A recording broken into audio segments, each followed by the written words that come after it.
今回の動画は共同探検17、行ったり来たりしないためのノンストップ攻略です。そして今回の共同探検の報酬はこれなのだ。いつものようにポスターとバナー、そして注目すべきはこれだろう。生物船の亡霊とタイタンの柱という杖とマント。よく見たら昆虫みたいで見栄えは良くない気がします。どうせならタイムボカンのカブトムシみたいにしてくれと思います。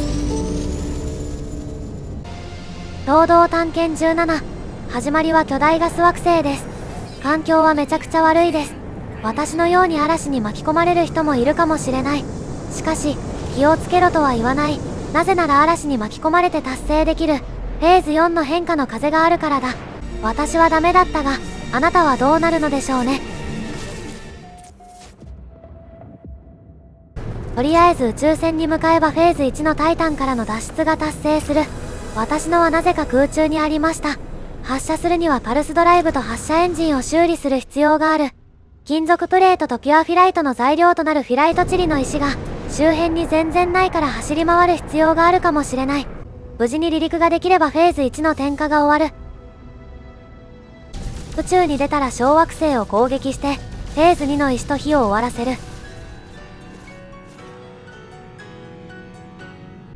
さて、ここからは選択肢が3つある。1つ目はこのままこの星系に残りできるミッションを終わらせる。2つ目はハイパードライブを使って他の星系に向かいスペースアノマリーへ行き宇宙船を乗り換える。3つ目はこのままランデブー行くことだと思う。今の宇宙船学でないならそのまま進めてもいい。だがアノマリーへ行き宇宙船を乗り換えるならそのままランデブーへ向かうべきだと思う。今の宇宙船には紫惑星へ行けるアトランティドドライブがあるが、新しく乗り換えたらアトランティドドライブを再びインストールする必要がある。ランデブー1は紫惑星だ。アトランティドドライブがないと向かうことはできない。アトランティドドライブの材料はインジウム、アトランティディウム、生けるガラスだ。生けるガラスは今のドライブを分解すれば入手ができるが、インジウムを入手するためには青色星系に行く必要がある。各種ドライブを順に積んでいかなければならない。どっちにしても乗り換えるなら手間は発生する。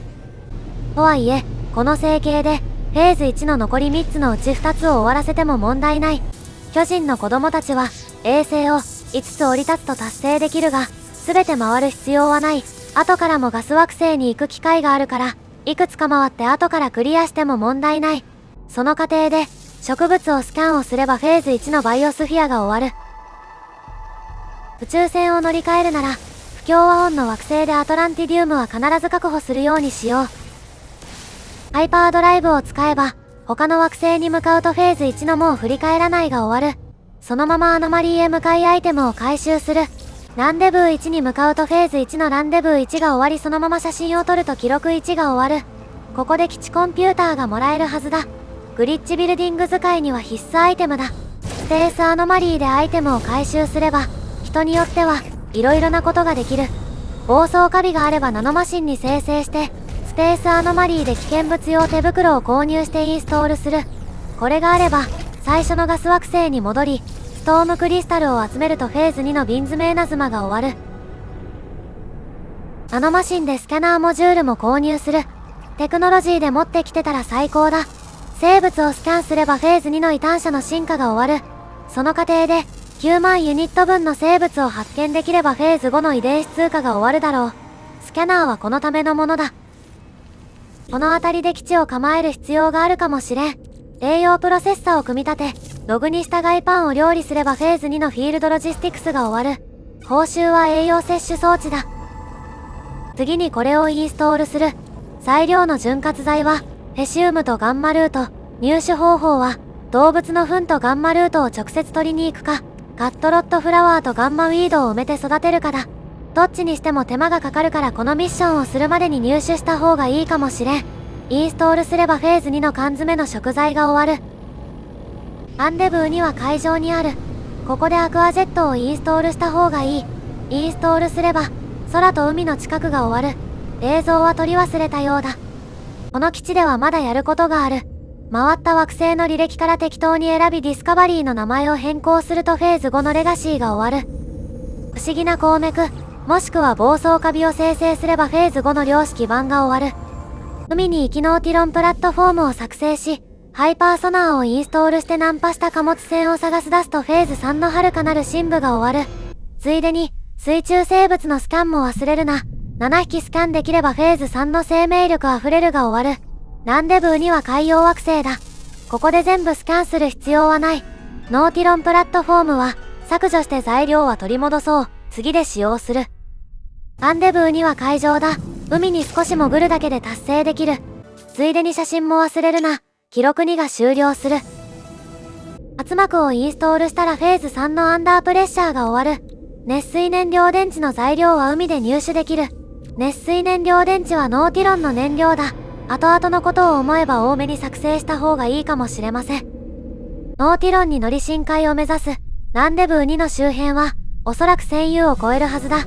ギリギリなら穴を掘り少し伸ばすといい。フェーズ3のクラッシュゾーンが終わる。ついでに、周辺にシーグラスがあるはずだ。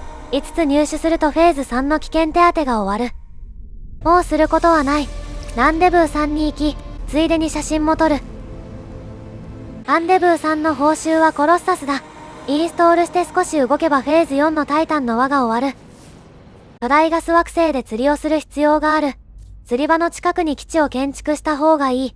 フェーズ4の家に勝る場所はなしに、ログを合わせ建築すると達成できる。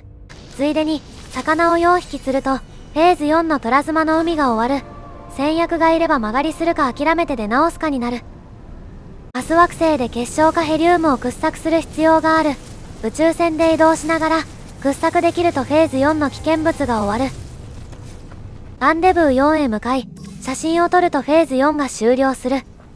次は、古代生物の骨を探し出すとフェーズ5の生物が終わる。ここまで来たらほとんどの人がフェーズ5の惑星の調査員が終わっている頃だろう。